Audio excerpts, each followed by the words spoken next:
Bonjour, ici nous sommes à la ferme Monowi. C'est la ferme Monowi dont je suis le promoteur.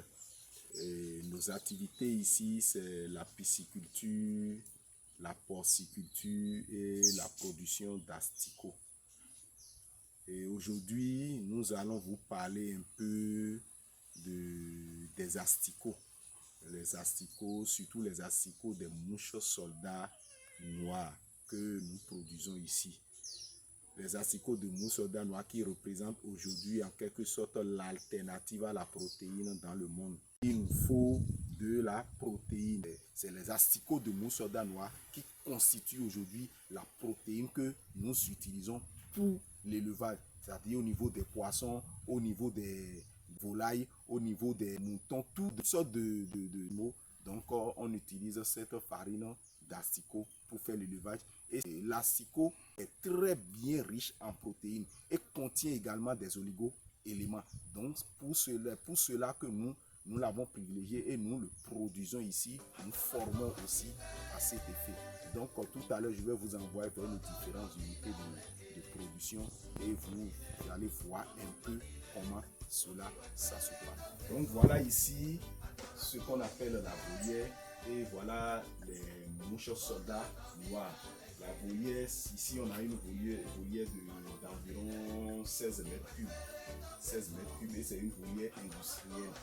Et c'est des mouches qui nous permettent d'avoir les larves de mouches soldats noirs. Pour tout élevage, il faut utiliser la protéine. Et ce sont ces mouches-là qu'on a retenues parmi les insectes étudiés. Pourquoi on l'a retenue? Parce qu'elle a un cycle de développement très court et elle produit assez de larves en un temps record. Parce que vous pouvez, avec ce que vous voyez ici, si vous avez votre unité de production, vous investissez dedans, vous pouvez produire des tonnes par semaine.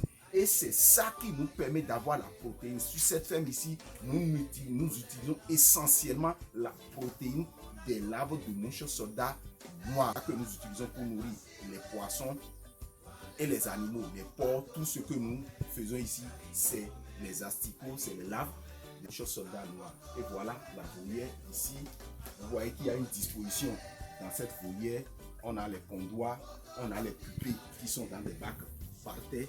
Et on reviendra sur ces détails-là dans d'autres vidéos parce que nous donnons des formations dans tous les domaines au niveau de la pisciculture, de la porciculture et de la production d'asticots.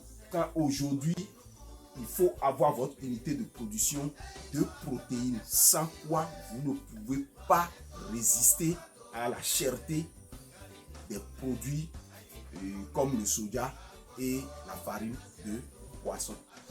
Les œufs récoltés de la volière viennent ici à l'incubation et après éclosion, on les envoie dans les fosses de grossissement.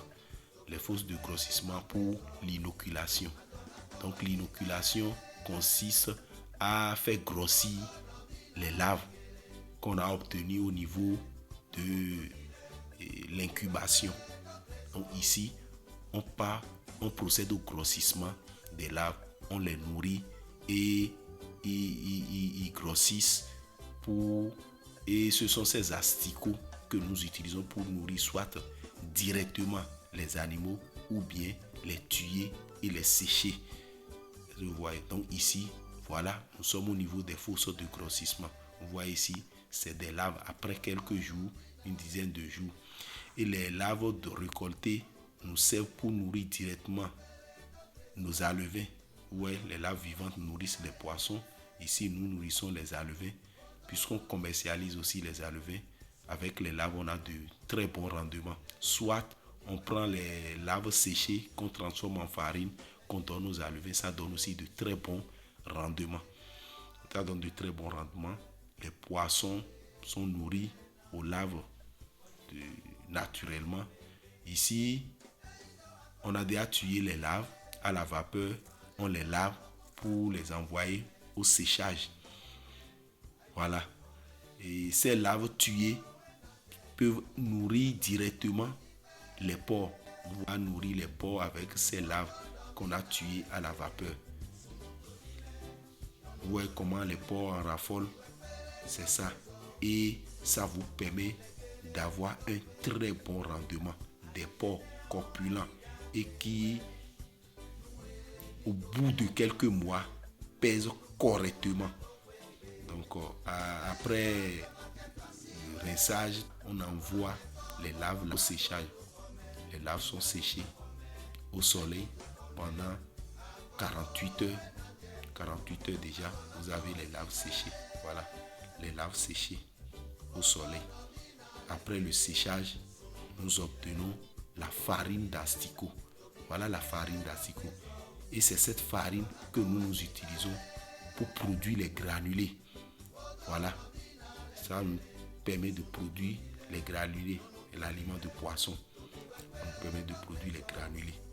Vous voyez ici, c'est les granulés que nous produisons à base d'asticots et des granulés bien flottants.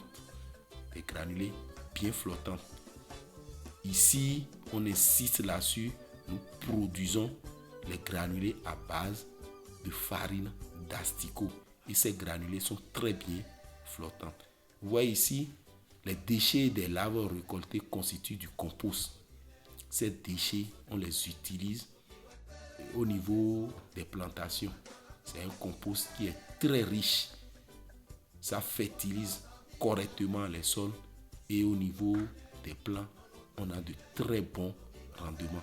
C'est un très bon compost pour la fertilisation du sol. Si vous l'utilisez, vous avez de très bons résultats.